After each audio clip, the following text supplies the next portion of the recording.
অসাধারণ বোমা, দারুণ। আমার আজকে দুধ চা খেতে ইচ্ছা করছে। ভাবি আমার না দেরি হয়ে গেছে কলেজে, তুমি একটু তাড়াতাড়ি নুডলস বানিয়ে দাও। আমার জন্য এক কাপ গ্রিন টি আর 2টা ডিম পোস্ট হয়ে চলবে। এত কথা বললে বোমা কোনটা মনে রাখবে? তোমার রুটি কত দূর? বাবা তো এইদিকে ক্ষুধায় মরে যাচ্ছে।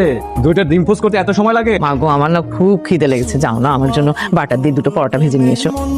ঠিক আছে মা। মায়া, আমাকে এক কাপ কফি দাও না প্লিজ। তুমি ঘুমাবে? হ্যাঁ।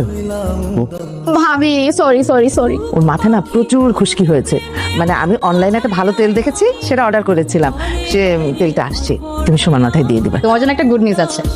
কি গুড নিউজ? গুড নিউজটা হলো তোমার আজকে চিকেন রান্না করতে হবে না, আমরা সবাই বিরিয়ানি খাবো। ওকে? এই যে দেখো দেখো, আজকে কত বড় একটা মাছ পেয়েছি। হাই হাই, দেখছো কি কাণ্ড, এত বড় মাছ কিনতে গেলে কেন? আরে তুমি কি বলো, বৌমা এসেছে, তাকে মাছ খাওয়াতে হবে না? আর বৌমা কি ফ্রিজে মাছ খাবে বল? না না, এটা কি হতে পারে নাকি? আচ্ছা কিনেছো ঠিক আছে, তা মাছটা কেটে আনবা না?